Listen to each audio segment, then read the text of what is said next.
radar screen lights up somewhere far from the Caribbean. A hit signature moves against the current, too fast for fishing, too quiet for patrol. No transponder, no flag, no radio traffic. A decision window opens, not minutes, seconds. The object disappears. No announcement follows. No press conference. No emergency UN session. But someone does not make it home that night. This is not an accident. It is policy, executed quietly, repeatedly, and closer to war than either side admits. The real question is not whether the United States and Venezuela are in conflict. It is how far that conflict has already gone and how little space remains before it escalates. Modern wars rarely begin with speeches or votes.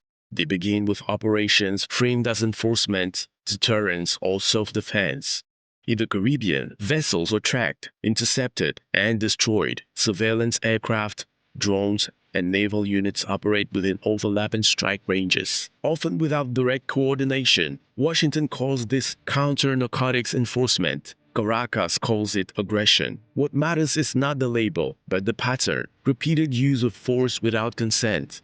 Shadow conflicts persist only as long as both sides believe escalation is controllable. History suggests that belief is usually wrong. By every economic metric, Venezuela appears broken. Between 2013 and 2023, its economy contracted by over 75%, among the worst peacetime collapses ever recorded. Hyperinflation exceeds 1,000% at its peak. More than 7.7 million people fled the country, the largest migration crisis in modern hemispheric history. Militarily, the imbalance is stark.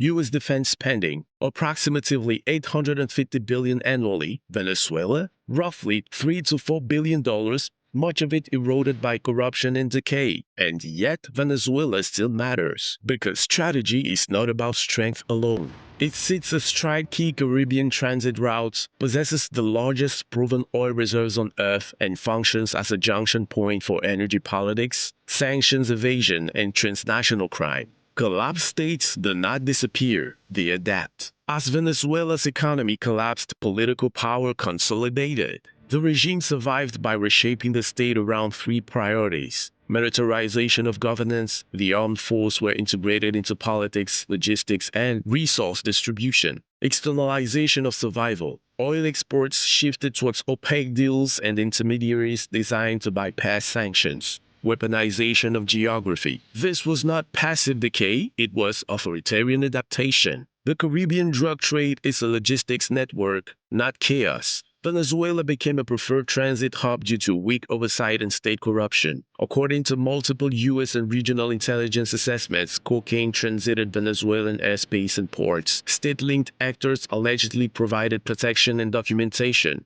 Profits moved through informal sanction-resistant networks.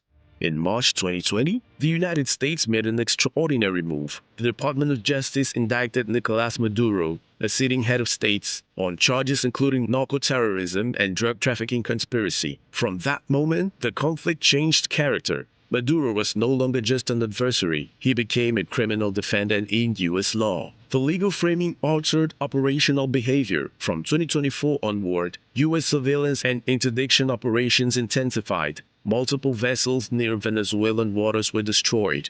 Dozens of deaths occurred without public evidence's disclosure. Washington describes cartel-linked targets. Caracas describes civilian attacks. Under international law, repeated kinetic actions near another state's territory approach the threshold of armed conflict.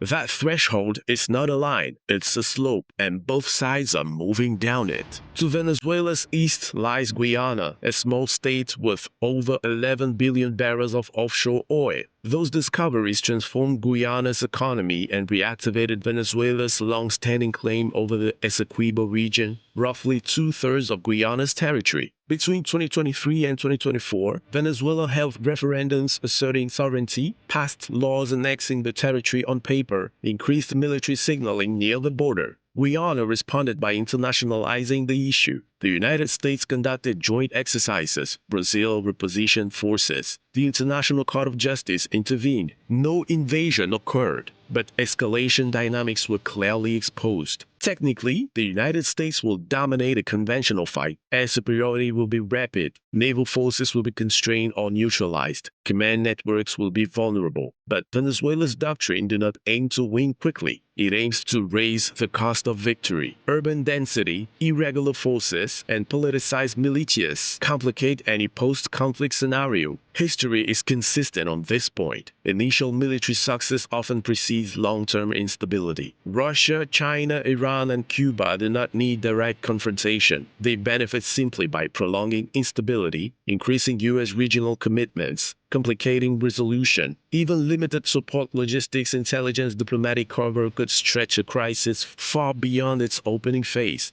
Distraction alone has strategic value. Every contingency plan converges on the same uncertainty. What will replace the regime if it collapses? Best case, negotiated transition, sanctions relief, humanitarian access, credible elections. More likely, elite fragmentation, criminal governance expansion, renewed migration surges. The worst-case scenario is not dictatorship. It is state fragmentation, and fragmentation is far harder to reverse than repression. Sanctions are largely exhausted. Diplomatic trust is minimal. Military forces operate closer together with faster decision cycles and less transparency. This is how incidents emerge from routine operations, and how routine incidents become wars. Neither side believes the other wants escalation.